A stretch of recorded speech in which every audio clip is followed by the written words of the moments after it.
Good morning મિત્રો, આજે આપણે એવી વિડીયો લઈને આવ્યા છીએ જેની અંદર ધોરણ 10માં જે આવનારી બોર્ડની પરીક્ષા છે એમાં જે વિદ્યાર્થીઓને સારામાં સારા માર્ક્સ મેળવવા હોય તો આ વિડીયો તમે અંત સુધી જોજો. તમને સારામાં સારું તમને નોલેજ અહીંયા મળશે કે કઈ રીતની તૈયારી કરવી, કઈ રીતના પ્રકરણોની તૈયારી કરવી અને કેવા પ્રશ્નો તૈયાર કરવા એના માટેની વિડીયો છે, બરાબર.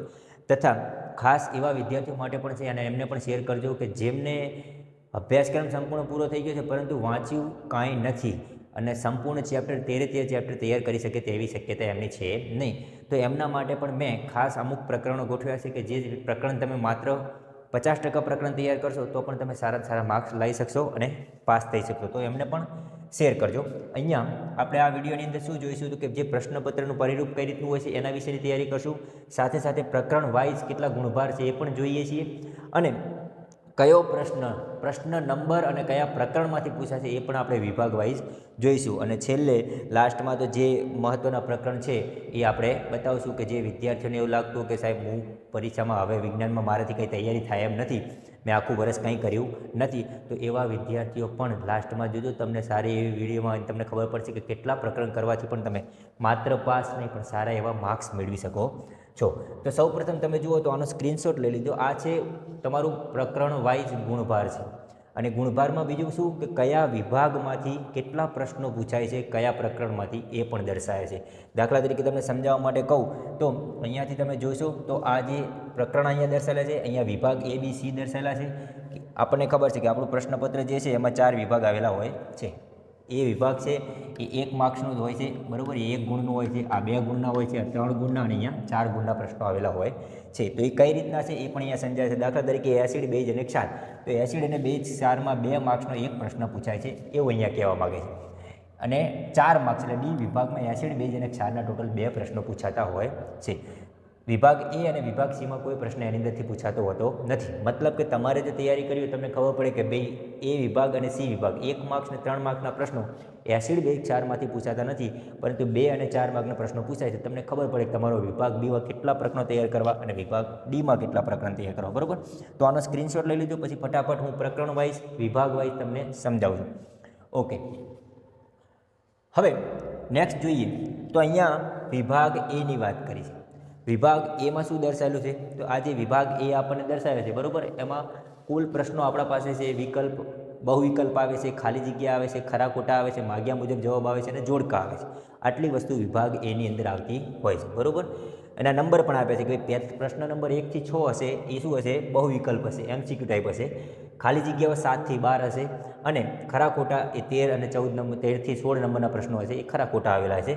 માગ્યા મુજબ જવાબ એટલે ટૂંકમાં ઉત્તર આપવાના હશે તો એ 17 થી 20માં હશે અને જોડકા આપેલા હશે પ્રશ્ન નંબર 21 થી 24. ટોટલ 4 પ્રશ્નો જોડકાના દર્શાવે છે. પણ અહીંયા સાઈડમાં મેં લખ્યું છે 5, 6 અને 13, મતલબ કે પ્રકરણ 5, પ્રકરણ 6 અને પ્રકરણ 13માંથી 4 જોડકા આવે જ છે. કઈ રીતના હોય તો હવે જૈવિક ક્રિયાઓની અંદર આપણે કેવા પ્રશ્નો ભણ્યા તો કે અલગ અલગ પ્રકારની જૈવિક ક્રિયા, શ્વસન, ઉત્સર્જન અથવા પાચન, આવા બધા પ્રશ્નો આપણે ભણ્યા, બરાબર.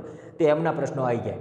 જેમ કે એક ઉદાહરણ તરીકે દર્શાવી દઈએ કે ભાઈ પેપ્સિન નામનું અંતઃસ્રાવ, એ અંતઃસ્રાવ કોનું પાચન કરે છે અને સામે એ જેનું પાચન કરતો એ લખેલું હોય, બરાબર. પોષક તત્વનું લાઇપેઝ નામનું અંતઃસ્રાવ લખેલું હોય અને એને સામે એના પોષક તત્વો લખેલા હોય કે કયું પોષક તત્વનું એ પાચન કરે છે.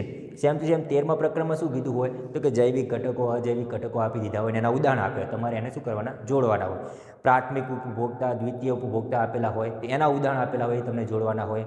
અથવા આ જ પ્રમાણે નિવસન તંત્રના પ્રકાર આપી દીધા હોય કે કુદરતી નિવસન તંત્ર કોણ છે, કૃત્રિમ નિવસન તંત્રમાં કોણ આવે છે, આવા ઉદાહરણ તમને આપી દે છે, બરાબર. એટલે જોડકા 21 થી 24 જે છે ને એ આ 3 પ્રકરણમાંથી પૂછાવાની શક્યતા હોય છે.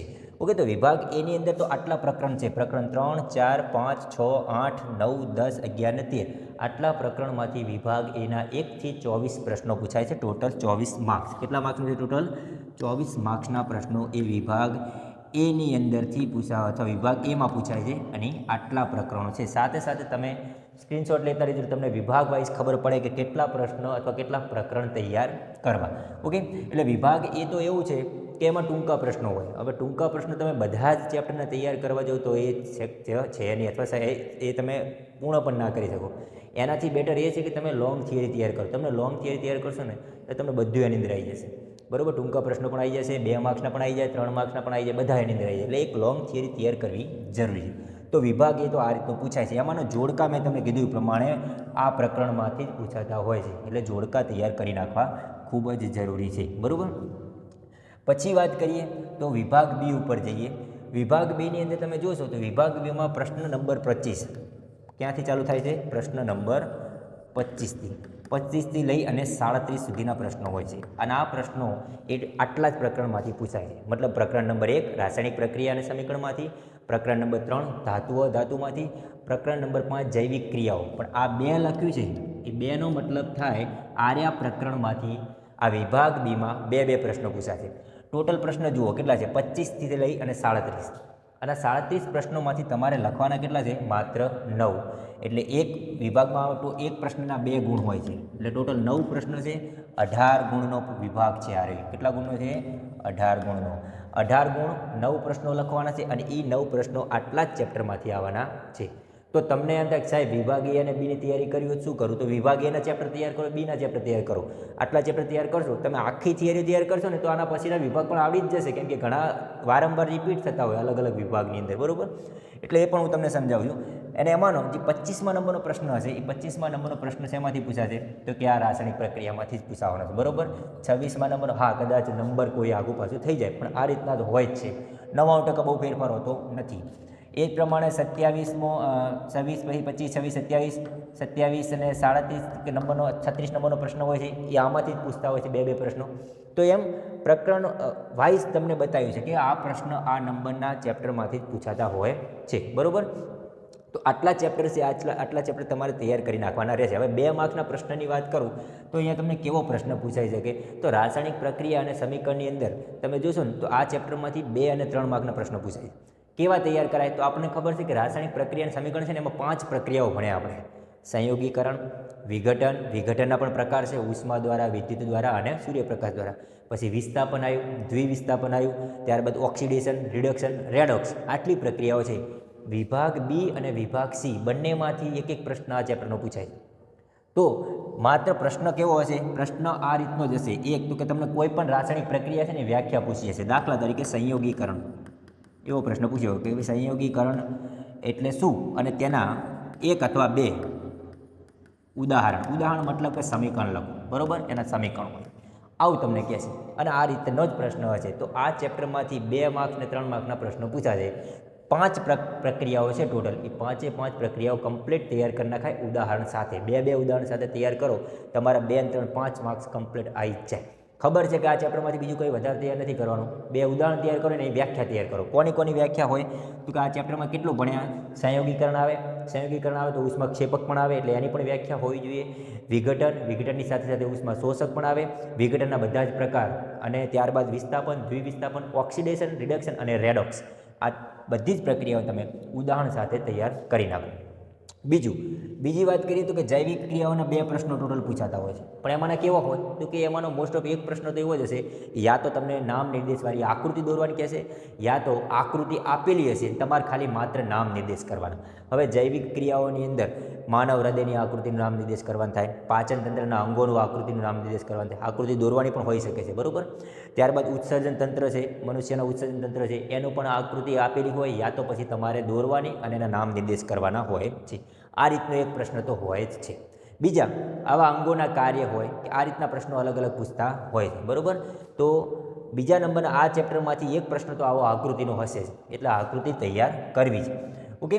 પછી સજીવો કઈ રીતે પ્રજનન કરે છે એની અંદરથી પણ પ્રશ્ન 2 માર્ક્સનો પૂછી લે. 2 માર્ક્સનો પ્રશ્નમાં કેવું હોય કે એ પ્રમાણે સેટ કરે. 3 માર્ક્સનો પ્રશ્ન હોય તો લોંગ થિયરી કહે, 3 અને 4 માર્ક્સમાં. પણ 2 માર્ક્સમાં ટૂંકું હોય. બરાબર. 50 થી 60 અથવા 50 60 40 થી 50 વર્ષની અંદર લખવાનું હોય છે. તો સજીવો કઈ રીતે પ્રજનન કરે છે, મતલબ અલિંગી પ્રજનનના પ્રકાર દર્શાવવાના કે કોઈ પણ 2 વિશે સમજાવવાનું કે, તો એ પણ તમને પૂછી લે. પછીનો ચેપ્ટર છે માનવ આંખ અને રંગબેરંગી દુનિયા. તો આની અંદર મહત્વના જે પ્રશ્નો હોય એ કઈ રીતના પૂછી લે? તો કે ભાઈ પ્રકાશીય ઘટનાઓ અને એના કારણે જે ઉત્પન્ન થતી, જેમ કે વાતાવરણીય વક્રી ભવનના કારણે તારાઓનું ટમટમવું, સૂર્યોદય અને સૂર્યાસ્ત વહેલા 2 મિનિટ વહેલો અને 2 મિનિટ લેટ થવો, આ બધી જ ઘટનાઓ વિશે પૂછી શકે છે. માનવ આંખની નામ નિર્દેશવાળી આકૃતિ દોરવાની પણ આની અંદર પૂછી શકાય. વિદ્યુતની વાત કરીએ તો વિદ્યુતમાં એક દાખલો હશે જ. ધ્યાન આપજો. આ 2 પ્રશ્ન કીધા ને, આ 2 પ્રશ્નમાં એક દાખલો હશે. સ્વાધ્યાયના દાખલા તૈયાર કરી નાખવાના બધા જ, ઉદાહરણ અને સ્વાધ્યાયના દાખલા એમાંથી જ આવી જશે. એટલે વિદ્યુતમાં એક તો દાખલો હશે અને એક થિયરી હશે. હવે થિયરી કઈ રીતની હોઈ શકે? તો કે થિયરીની અંદર તમને પેલા ભણ્યા કે ભાઈ વિદ્યુત પ્રવાહની વ્યાખ્યા અને એનો એકમ લખો અથવા સૂત્ર દર્શાવવાનું કહેશે, બરાબર? વિદ્યુત પ્રવાહ આવી ગયો, વિદ્યુત સ્થિતિમાંનો તફાવત આવી ગયો, પછી એ જ પ્રમાણે અવરોધના શ્રેણી જોડાણ સમાંતર જોડાણ આવી જાય, બરાબર? ઓમનો નિયમ આવી જાય. આ બધીના વ્યાખ્યા પૂછી શકે, સૂત્ર પૂછી શકે અથવા એને તારવણી પૂછી શકે, બરાબર? મોસ્ટ ઓફ ધ વ્યાખ્યા અને સૂત્ર જ હોય છે બધાના. અને એમના એકમ, બધાના એકમ તૈયાર કરી નાખવાના કે ભાઈ એમ્પિયર વિદ્યુત પ્રવાહને શેમાં માપવામાં આવે? એમ્પિયરમાં માપવામાં આવે છે. વિદ્યુત સ્થિતિમાંના તફાવતને વોલ્ટમાં માપવામાં આવે છે. અવરોધને ઓમમાં માપવામાં આવે છે. ઉષ્મા એને જૂલમાં માપવામાં આવે છે. આ બધી જ વસ્તુ તૈયાર કરી દેજો, બરાબર?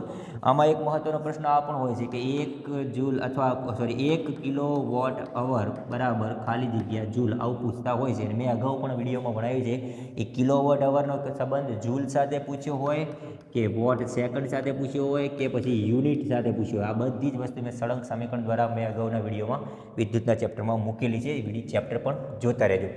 એ ચેપ્ટરની પીડીએફ મેં બધી એ રીતે જ બનાવી છે કે તમને એક એક પ્રશ્ન અલગથી તારવી મળે અને ખબર પડે કે આવા ટૂંકા પ્રશ્નો આની અંદરથી પૂછાઈ શકે છે. તો આમાંથી 2 પ્રશ્નો પૂછાય છે. એમાંનો એક તો દાખલો હશે ને એક થિયરી હશે.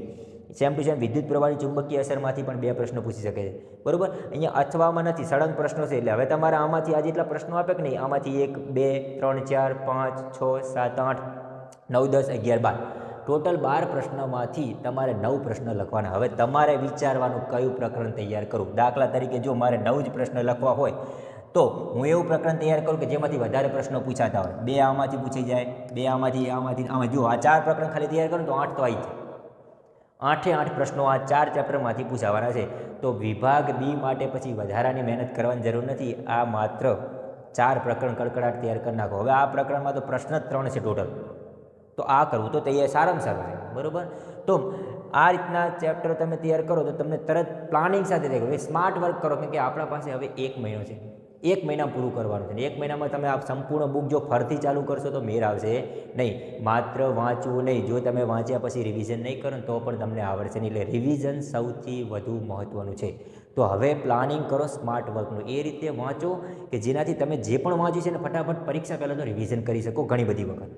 તો આ જુઓ, ઓકે? આટલા ચેપ્ટર કરી નાખો અને સ્ક્રીનશોટ લઈ લો, તમને ખબર પડી જાય કેટલા ચેપ્ટર વિભાગ બીમાં કરવાના થશે. મેં અહીંયા પ્રશ્નો પ્રમાણે લખી આપ્યું છે કે જેમ કે પ્રશ્ન નંબર 25 જે છે એ રાસાયણિક પ્રક્રિયાને એમાંથી આવે છે. એમાં વ્યાખ્યા ઉદાહરણ સ્વરૂપે દર્શાવી દે. 26માં એસિડ બેઝ અને ક્ષારમાંથી પૂછી લે અથવા ધાતુ અધાતુમાંથી પૂછી લે છે, બરાબર? 27 અને 36 એ જૈવિક ક્રિયાઓની નામ નિર્દેશ આકૃતિ દોરી. જો આવું વસ્તુ પૂછી શકે કે જૈવિક ક્રિયાઓમાંથી પૂછશે, નામ નિર્દેશવાળી આકૃતિ દોરવાની કે અથવા ખાલી નામ નિર્દેશ કરવાની કે અથવા એમાંથી તફાવત પૂછી લે અને અથવા અંગોનું કાર્ય. આ રીતના પ્રશ્નો આમાં હોય છે, બરાબર? તો એક તો આકૃતિ હશે જ, એટલું ધ્યાન આપો. એટલે આકૃતિઓ તૈયાર કરવાની. પછી વાત કરીએ 28 ને 29મો નંબરનો પ્રશ્ન. 2 પ્રશ્ન છે. સજીવો કઈ રીતે પ્રજનન કરે છે એના અંદરનો હશે. 30 નંબરનો પ્રશ્ન 10મા ચેપ્ટર માનવ આંખ અને રંગબેરંગી દુનિયાનો હશે. 31 ને 32 નંબરનો પ્રશ્ન જે હશે, હવે પ્રશ્ન નંબર કદાચ વેરીસ થઈ શકે, તો ચેન્જ થઈ શકે છે. બાકી 99% આ રીતના હોય છે. તો વિદ્યુતમાં શું પૂછી શકે? તો કે એક દાખલો અને થિયરી, એક પ્રશ્ન બંને આ રીતે પૂછી શકે છે. વિદ્યુત પ્રવાહની ચુંબકીય અસરમાંથી પણ 2 પ્રશ્નો પૂછાય છે, 33 અને 37, અને 34 અને 35 આપણા પર્યાવરણમાંથી પણ પ્રશ્નો પૂછાતા હોય છે. આના પણ સ્ક્રીનશોટ લઈ લો કઈ રીતના પ્રશ્નો પૂછાતા હોય એટલે તમને અંદાજિત ખબર પડે, ઓકે? હવે આ હતું વિભાગ બી. હવે લઈએ વિભાગ સી. વિભાગ સીની અંદર 38 નંબરથી 46 નંબરના પ્રશ્નો. ટોટલ 6 પ્રશ્ન લખવાના હશે તમારે, બરાબર? 6 ને 9 પ્રશ્નો છે. 9માંથી તમારે 6 પ્રશ્નો લખવાના થશે. હવે એ 6 પ્રશ્નો માટે તમે વિચારો, 6 તરી 18 માર્ક્સનું છે. આ કેટલા માર્ક્સ છે? આના પણ 18 માર્ક્સ છે. અને કરવાના ચેપ્ટર કેટલા? તો કે 3 ને 3 6. 6 ચેપ્ટર કરો એટલે આમાંથી તમે 6 પ્રશ્નો લખી શકો છો. એમાંના પણ તમે જુઓ, ધાતુઓ ધાતુ, સજીવો કઈ રીતે પ્રજનન કરે અને પ્રકાશ પરાવર્તન અને વક્રીભવન. આના 2 પ્રશ્નો કરો. આ 3 ચેપ્ટર કરો તો વિભાગ સી તો આવડી જાય તમને, બરાબર? તો થોડુંક સ્માર્ટ વર્ક કરો, આ રીતે તૈયારી કરો. અને હું એમ નથી કહેતો કે આટલું જ કરો. જે વિદ્યાર્થી હોશિયાર છે, વર્ષના શરૂઆતથી મહેનત કરે છે, એ તો બધું જ તૈયાર કરો, રિવિઝન કરો. પણ અમુક એવા વિદ્યાર્થીઓ પણ છે કે જેમને થોડીક તકલીફ છે અથવા સમજણમાં એમ કે એટલું બધું સમજી નથી શકતા, તો ભાઈ બધું અભ્યાસક્રમ હવે તૈયાર કરાય નહીં. આ રીતે પ્લાનિંગ સાથે તૈયાર કરો તમે 100%. હું પાસનું નહીં, સારામાં સારા માર્ક્સ આવશે એની ગેરંટી આપું છું. પણ જેટલું પણ તૈયાર કરો એ પરફેક્ટ કરો. ઓકે, એના અંદરથી કોઈ પ્રશ્ન છૂટવો જોઈએ નહીં. તો આ ચેપ્ટર છે, આટલા ચેપ્ટરમાંથી વિભાગ સીના પ્રશ્નો પૂછાશે, ટોટલ 18 માર્ક્સના. આ 2 લખ્યા છે, એનો મતલબ એના 2 પ્રશ્નો, એ ચેપ્ટરમાંથી 2 પ્રશ્નો પૂછાય છે. કઈ રીતના પ્રશ્નો છે એ પણ આપણે જોઈ લઈએ. તો કે 38 નંબરનો પ્રશ્ન હતો કે રાસાયણિક પ્રક્રિયા અને સમીકરણ. તો આ તમે અગાઉ કીધું પ્રમાણે તમારે યાદ રાખવાનું, રાસાયણિક પ્રક્રિયા એટલે શું, તેના 2 ઉદાહરણ યાદ રાખો. આ રીતનો પ્રશ્ન પૂછાય છે, બરોબર. પછી 39 ને 40 નંબરનો પ્રશ્ન ધાતુ અને અધાતુમાંથી પૂછે. આમાં તમને તફાવત પૂછી લે. આની અંદર તમને ધાતુ અધાતુને શું પૂછી લે, તફાવત પૂછી લે, ભૌતિક ગુણધર્મો પૂછી લે, આયનીય સંયોજનો એટલે શું, એના ગુણધર્મો પૂછી લે. આવા અલગ અલગ પ્રશ્નો તમને પૂછી લે, બરોબર. ઉભય ગુણી ઓક્સાઇડ કોને કહેવામાં આવે છે, ઉદાહરણ સાથે સમજાવો. આ પ્રશ્ન પણ આઈએમપી છે. એટલે આ બધા પ્રશ્નો છે કે જે તમે આની અંદરથી પૂછાઈ શકાય એવા છે. 41 નંબરનો પ્રશ્ન છે એ 6થા ચેપ્ટરમાંથી આવશે, નિયંત્રણ અને સંકલનમાંથી, બરોબર. તો એમાં તમને આકૃતિ સાથે કાર્ય બનાવવાનું કે અથવા આમાં મહત્વનો પ્રશ્ન કયો છે, તો આની અંદર મહત્વનો પ્રશ્ન છે મનુષ્યનું ઉત્સર્જન તંત્ર. એ મહત્વનો પ્રશ્ન છે, એ પૂછાતો હોય છે ઘણીવાર. ઓકે, પછી પાચન તંત્ર છે, એમાં એ તો પૂછે કે ભાઈ પાચન તંત્રના આકૃતિ દોરવાની અને કોઈ પણ 2 અંગો અથવા 3 અંગોનું એનું કાર્ય ભણવાનું કહેતા હોય છે, બરોબર, અથવા કોઈ પણ 2 ભાગ વિશે.